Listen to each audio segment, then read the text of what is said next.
Hello बच्चों, क्या हाल चाल।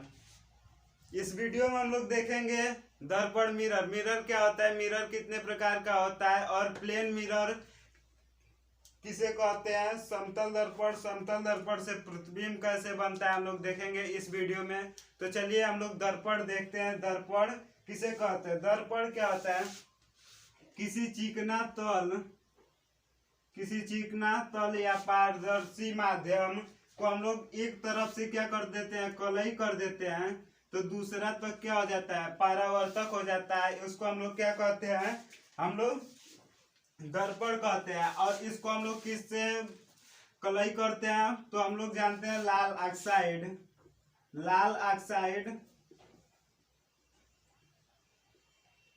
या सिल्वर नाइट्रेट से हम लोग इसको क्या करते हैं, कलई कर देते हैं। तो सिल्वर नाइट्रेट से हम लोग क्या करते हैं, इसको कलई करते हैं। सिल्वर नाइट्रेट AgNO3 से हम लोग क्या करते हैं, इसको कलई कर देते हैं। तो ये क्या हो जाता है, एक परावर्तक पृष्ठ हो जाता है। तो हम लोग जान गए दर्पण किसे कहते हैं, मिरर। दर्पण कितने प्रकार का होता है वो देख लेते हैं हम लोग। तो दर्पण मुख्यतः दो प्रकार का होता है, एक गोलीय दर्पण होता है और एक समतल दर्पण होता है। पहला क्या होता है, समतल दर्पण। दूसरा क्या होता है, गोलीय दर्पण।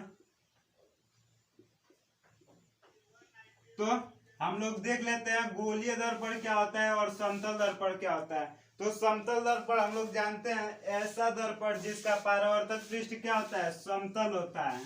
ऐसा दर्पण जिसका परावर्तक पृष्ठ क्या होता है, समतल होता है, उसको हम लोग क्या कहते हैं, समतल दर्पण। देखिए एकदम सीधा होता है इसका परावर्तक पृष्ठ। इसको हम लोग क्या बोलते हैं, समतल दर्पण। जिसका परावर्तक पृष्ठ क्या होता है, एकदम प्लेन होता है, वो समतल दर्पण कहलाता है। अब हम बात कर लेते हैं समतल दर्पण से प्रतिबिंब का कैसे निर्माण होता है। समतल दर्पण के प्रतिबिंब बनने के गुण क्या क्या होते हैं। समतल दर्पण के प्रतिबिंब के निर्माण से पहले हम लोग जान लेते हैं गोलीय दर्पण क्या होता है। तो गोलीय दर्पण हम लोग देख लेते हैं,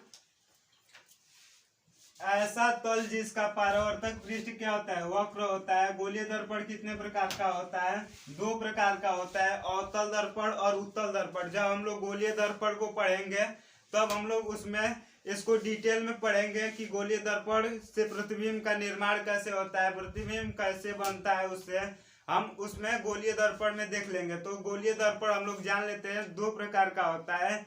पहला होता है अवतल दर्पण और दूसरा होता है क्या, उत्तल दर्पण।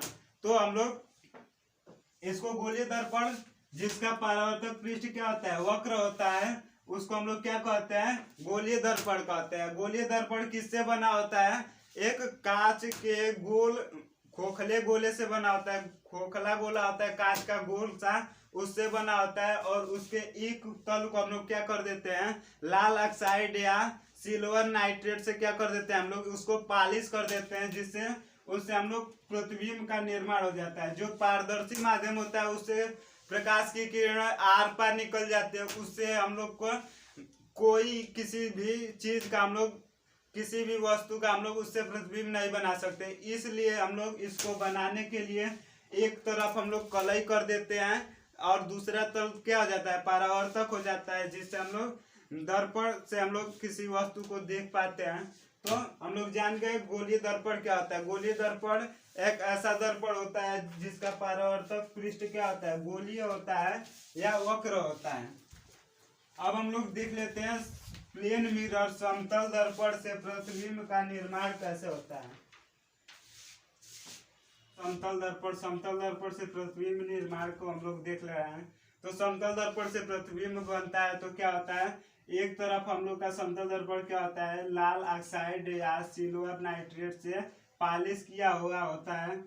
और यहाँ पे हम लोग एक वस्तु को रख लेते हैं, यहाँ पे हम लोग रख लेते हैं। यहाँ से हम लोग एक प्रकाश की किरण को गुजारेंगे, फिर से ये परावर्तित होके उसी माध्यम में वापस लौट जाएगी। हम लोग जानते हैं इस घटना को क्या कहते हैं, हम लोग प्रकाश का परावर्तन कहते हैं। आपसे एक अभिलंब हम लोग डाल देंगे और अब फिर से हम लोग एक सीधा प्रकाश की किरण को गुजारेंगे जो सीधी एकदम जाएगी, और ये जो प्रकाश की किरण जो सीधा एकदम जाता है वो परावर्तन के पश्चात उसी माध्यम में फिर से उसी रास्ते से वापस लौट जाता है। तो ये प्रकाश की किरण इधर जाएगी, फिर से इधर ही हम लोग इसको निकल आएगी।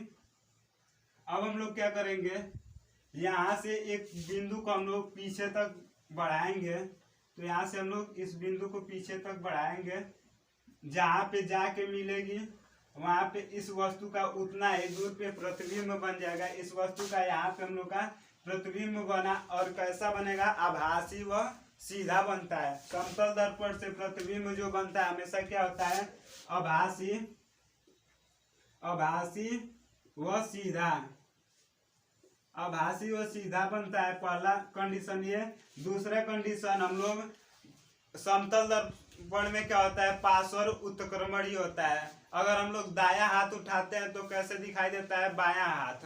यदि हम लोग समतल दर्पण के सामने से धीरे से भी गुजरते हैं तो समतल दर्पण में हम लोग को कैसे दिखाया जाता है, उसमें हम लोग को दिखाई देता है कि कितना तेज ये वस्तु हमारे सामने से गुजरा है। तो समतल दर्पण से आभासी व सीधा प्रतिबिंब बनता है। समतल दर्पण से जितनी दूरी पे वस्तु होगी, जितनी दूरी पे वस्तु होगी, जितना दूर वस्तु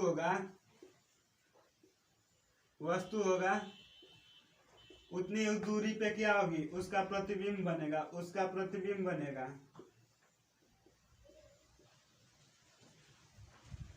वस्तु की लंबाई से प्रतिबिंब, यदि हम लोग को एफ साइज का वस्तु देखना है तो समतल दर्पण को कितना हम लोग रखेंगे, समतल दर्पण को हम लोग रखेंगे उसकी आधी। यदि एच ऊंचाई की वस्तु को हम लोग को देखना है तो उसमें हम लोग को, उसमें कितने बड़ी हम लोग को समतल दर्पण की आवश्यकता होगी। यदि एफ ऊंचाई के वस्तु को हम लोग देखेंगे तो समतल दर्पण की ऊंचाई कितनी होनी चाहिए, f/2।